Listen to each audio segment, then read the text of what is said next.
Tengo 92 años, y el peso de mis pulmones se siente como si estuviera cargando la maldita luna entera sobre el pecho. No voy a decir mi nombre. Si lo hiciera, no encontrarías más que un expediente tachado con tinta negra o un fallecido en accidente de entrenamiento fechado en agosto de 1969. Pero yo no morí.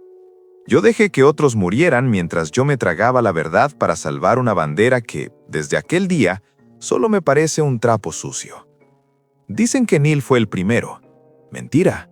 Neil fue el primero al que le permitieron tener un nombre.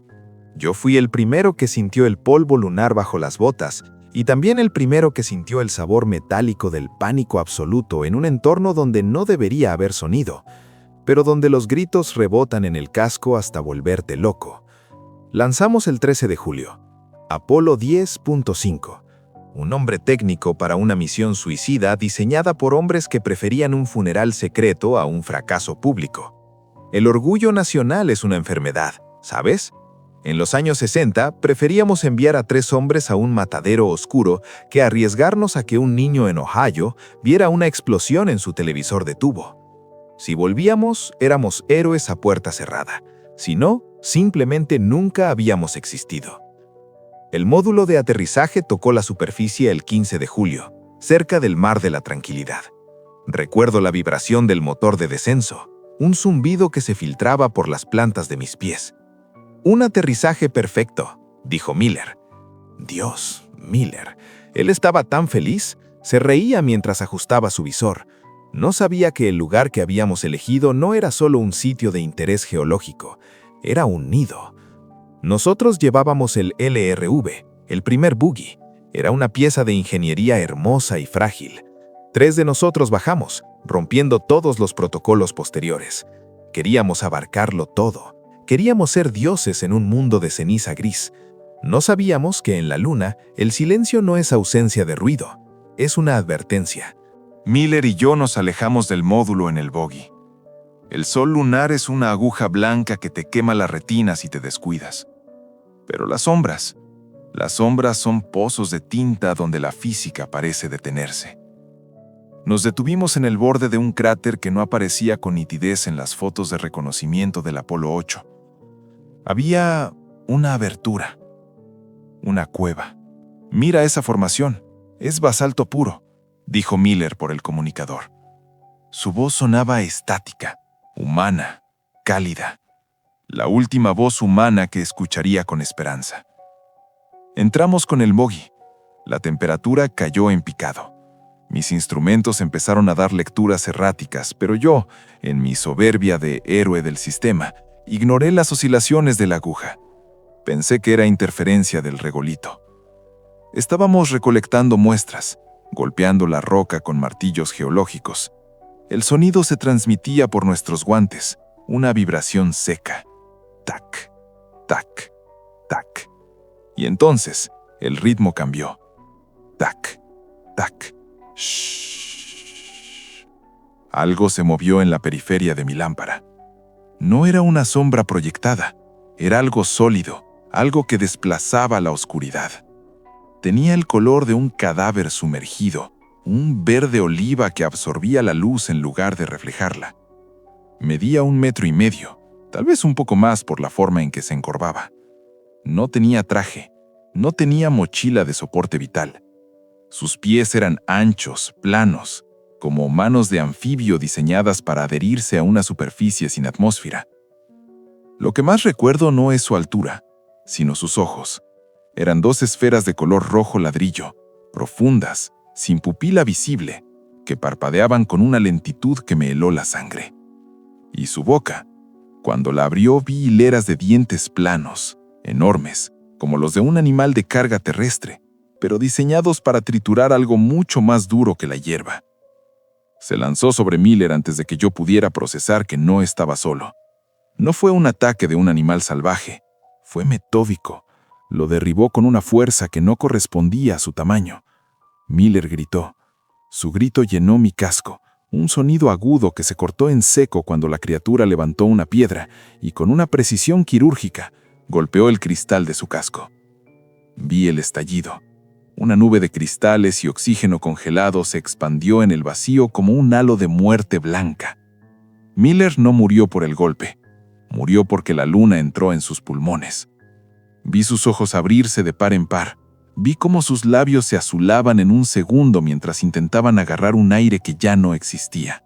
Y yo, Dios me perdone, yo no hice nada. Me quedé allí, petrificado por la lógica de mi entrenamiento. Mi mano estaba en el buggy. Podría haber agarrado el martillo, podría haber intentado golpearlo, pero vi a esa cosa mirar el cuerpo de mi amigo con una curiosidad clínica y luego girar su cabeza hacia mí. Corrí. Me subí al buggy y arranqué los motores eléctricos.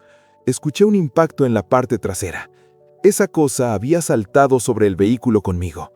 Forcejeamos mientras yo conducía a ciegas hacia la luz del sol, hacia el módulo, hacia cualquier lugar que no fuera esa tumba de basalto. En un momento de pura desesperación, lo empujé. O quizá él me empujó a mí. Caí sobre el polvo lunar, rodando mientras veía cómo el buggy, mi única forma de volver rápido, seguía alejándose, conducido por algo que no debería existir. Siguiendo las huellas, regreso al módulo de aterrizaje. Me puse de pie. El silencio era absoluto ahora. Y al fondo, el módulo de aterrizaje nos esperaba, o lo que quedaba de él. No recuerdo cuánto tiempo tardé en llegar al módulo de aterrizaje. El tiempo en la superficie de la luna no se mide en minutos, se mide en latidos que golpean contra el cristal del casco. Cada paso era una tortura de regolito y sospecha. Tenía la sensación constante de que esos ojos rojos, profundos como heridas abiertas, estaban clavados en mi nuca. Cuando por fin vi la silueta plateada del aterrizador, mi corazón se detuvo. No era el refugio que recordaba. La bandera, nuestra gloriosa bandera de nylon, el símbolo por el que supuestamente estábamos arriesgando el pellejo, estaba clavada en el pecho de Harrison. No en el suelo, en él. Alguien o algo la había hundido con una fuerza inhumana a través de su traje presurizado, justo en el esternón. Harrison estaba allí tirado, con los brazos extendidos, como un sacrificio a un dios que no entiende de fronteras ni de democracias. El módulo parecía haber sido destripado por un animal curioso con herramientas de cirujano. El equipo estaba esparcido, las mangueras de soporte vital cortadas con una limpieza aterradora. Pero lo peor no fue el desorden, fue el rastro. Las huellas del buggy no regresaban al cráter, se perdían hacia el horizonte, hacia las tierras altas donde el sol nunca toca el suelo. Aquella cosa no solo nos había atacado, nos había robado, estaba probando nuestra tecnología, estaba aprendiendo. Me metí en el módulo como un animal herido que busca su madriguera. El aire olía a ozono y a ese olor metálico que tiene la sangre cuando se congela y se sublima al mismo tiempo. No podía quitarme el traje. Los cierres estaban deformados. La estructura del módulo estaba comprometida. Me quedé allí, en un rincón, abrazando mis rodillas, escuchando mi propia respiración. Es un sonido horrible cuando sabes que es lo único que te separa de la nada. «Houston», susurré por la radio sabiendo que nadie escuchaba. «Houston, por favor». Pero Houston era un sueño lejano. La Tierra, esa canica azul colgada en el cielo, me parecía un lugar ficticio, una película que vi hace eones. La realidad era el frío, el cadáver de Harrison afuera y el pensamiento constante de que Miller ni siquiera tuvo un cadáver que proteger. Pasé 4 días en ese ataúd de aluminio, 4 días donde mi mente se convirtió en mi peor enemigo. A veces, juraría que escuchaba ruidos afuera, no pasos, porque no hay aire para transmitirlos, sino vibraciones, golpes rítmicos contra las patas del módulo.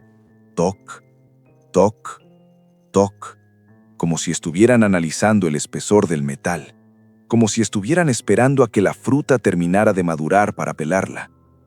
No tenía comida, no tenía agua, solo el reciclador de orina que zumbaba con un quejido agónico. Empecé a tener alucinaciones. Veía a Miller sentado frente a mí, con el casco roto, diciéndome que el verde de la criatura era en realidad el color del paraíso. Es solo una frecuencia diferente, chico, me decía su fantasma. Ellos no son monstruos, son los dueños de la casa. Nosotros somos los que entramos sin permiso. Entonces, el 19 de julio, la radio cobró vida. Pero no era la voz de la NASA. Era un sonido de interferencia, una frecuencia de radio que parecía modularse para imitar el habla humana. No eran palabras, eran aproximaciones. Sonaba como si alguien estuviera moviendo los muebles en una habitación de arriba. Una cadencia de clics y siseos que mi cerebro, desesperado por el contacto, empezó a traducir como una sola frase repetida hasta el infinito.